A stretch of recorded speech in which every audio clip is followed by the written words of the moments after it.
What's up, dudes? Welcome back. Today I'm going to be showing you a tool that I use and that you should be using in order to make your Linux learning journey a little bit easier. And even as someone who has a good amount of experience with Linux, I still use this quite a bit. So what we're going to do is we're going to install something called Cheat.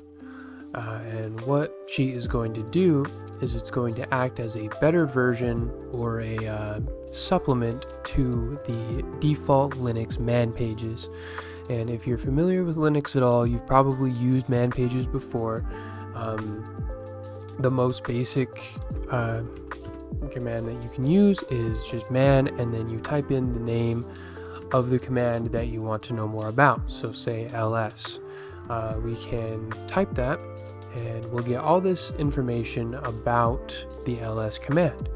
And as you can see, we get a description, we can read all about the different options we can use for ls, yada yada yada. But one thing that is sorely missing from the man pages for a lot of commands are examples. So you have, all of these options that you could use, but you don't really know when you should be using them, and some of them are a little complicated in the way they're explained. So what Cheat is going to do for us is it's going to give us examples that are provided by the community for a lot of different commands that we can use. So what we need to do first is actually download Cheat, and this is not like normal downloading when in Linux, my bad. Normally what you do is you'll go in here and you'll type sudo apt install whatever if you're just doing a package from the repositories. In this case, we are going to be doing a GitHub repository. So if you've done any programming, you know what GitHub is. All we have to do here is search GitHub Cheat in Google, and then it's this one. You can also go directly to the URL if you want to. It's github.com/cheat/cheat. And this is developed just by this one guy, Chris Allen Lane. Shout out. This is a beautiful tool. And you can look at the install markdown, or you can just follow this video. That's why I'm making the video. So we're just going to go ahead and follow this and get this installed. First thing we want to do is cd into temp, and you could copy and paste all of this. I'm going to go through it manually just so we understand what we're doing. So first we're going to cd into /temp. Easy enough there. And tmp is just temporary files. And then we are going to wget the program. And what wget does is it downloads whatever you give it. In this case, we want to make sure first that we're getting the correct one. So you can see that they've got it hard-coded in here as version 4.4.0. And that may or may not be the version that we need, and they're also doing it for the Linux AMD 64 architecture. So what we need to do is we need to go over to the main page for Cheat, and we need to go over here to releases and click on that. And releases will have the latest version, so it does look like it's 4.4.0. And here's all the different releases for the different architectures. We are using AMD 64, so that's fine. So we can just continue to use the install documentation. So we can go back to the Cheat main page and then scroll down to the installing.md and continue following it. So we're actually just going to copy this whole thing here, since it's the one that we want. Go ahead and open our terminal back up. We're gonna close the old one. Open our terminal back up where we're in the temporary directory, and we are going to wget, and then we're going to paste our clipboard and hit enter. And so now we can see that it successfully got downloaded. Now if we ls in here, we're going to have a few things, but the important thing is we've got our cheat Linux AMD64.gz. Now gz is a zipped file. You would recognize this from Windows as a .zip file or a rar file if you use WinRAR. So we need to unzip it, and the way that we do that is with the gunzip or gunzip if you want to be cool. So we want to unzip, unzip, and then we can type in our cheat, but we can also use tab completion, so we can just do that, hit tab, and it completes it for us. Unzip that, and if we ls now, we can see it is no longer red. It no longer has the gz extension on it. Now we can go ahead and move it, I believe is the next step. Let's take a look. Oh, so first we need to make it executable, which is what we are doing with this command here. So we need to go, I keep opening new terminals. Ugh. Okay. We need to go and do a chmod, which changes the permissions for a file. And we need to do +x, and then the name of the file that we want to give executable permission to. And just so we can actually see what this looks like before and after, so if we do an ls-l on that file, the permissions are right here. So it's got read and write permissions and then read and read permissions.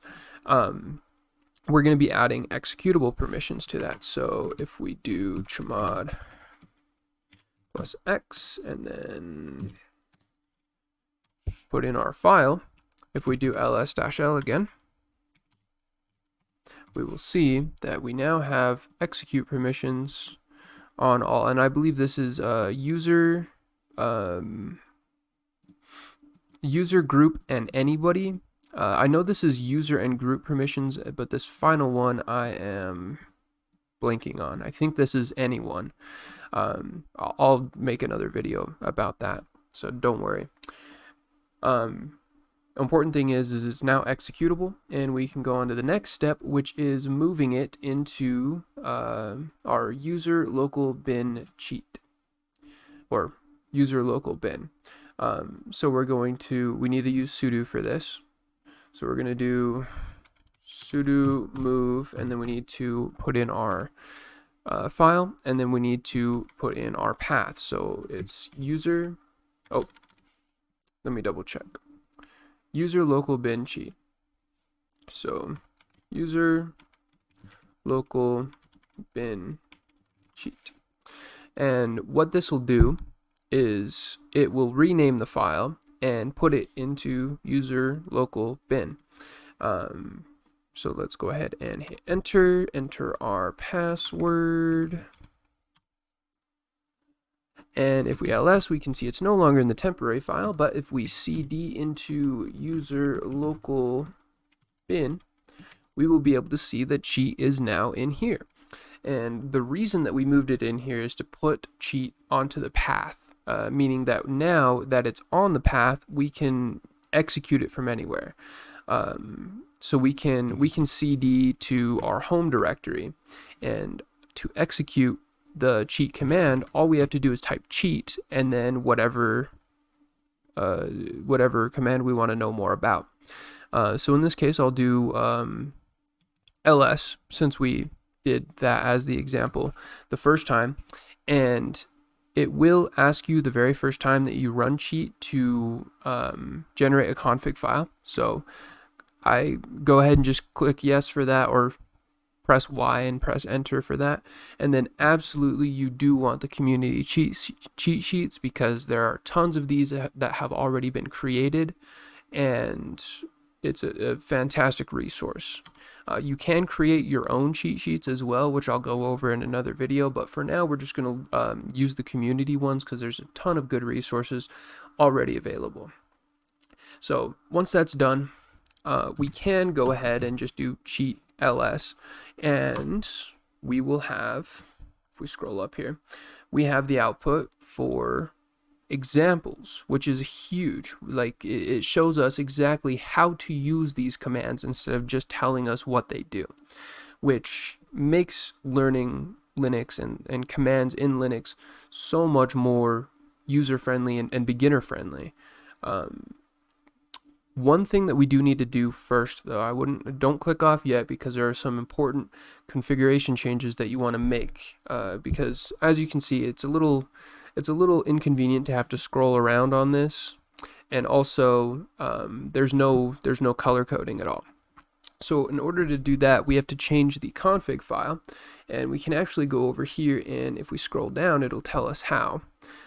So it says very highly recommended that you configure the config file, and the way that you do that is you need to go to your home directory, so just cd, or you can do cd tilde, but the default directory for cd, if you just do no arguments, is your home directory, and then you need to do ls-a, because the config for this is actually within a hidden directory. It's the .config, so we need to do cd.config, and then we can actually see that the cheat directory is in here.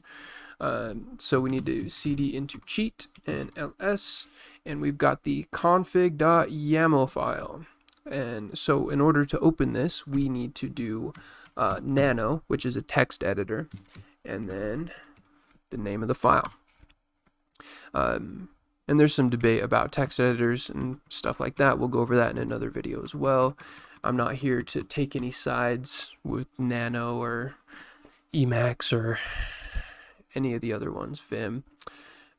So here we are in the config file, and first thing that I like to do is turn colorize to true, because it makes everything look like way nicer. You can change the style if you want to. You can go to this GitHub link here, and and I'm just moving around with the arrow keys, by the way. You can go to this link here if you want to change the style. I'm just going to keep it the same. Same with the formatter. And then the pager is one thing that's really important. And as you can see, if you are on Unix systems, which I am, it recommends that you use less-frx. So we're going to do that because it makes running cheat look a lot better and feel a lot better. So we're going to do that, and then I don't believe there's anything else in here that we need to configure. Yeah, these are more advanced stuff. So in order to save this, we hold down the control key and press O, and that will write the file out. It asks us if we want to keep the file name or change it. I'm just going to keep it, press enter, and then it wrote 82 lines, so we know it's saved, and then we can do control X to exit Nano. And now, if we do cheat ls, we're going to have the pager that allows us to scroll up and down, and we don't have to like click on the window and in order to scroll. So now this is using less to page this, and it doesn't look like there's any color coding on this one. Let's see if we can find one that has, okay, here's one. So this is the cheat page for find, and you can see that there is some color coding, and this might be a little better if you change the style. I'm not entirely sure, I haven't messed around with the style too much, but the color coding does help for certain things. But yeah, so once you get this all installed and configured, any command basically that you've had any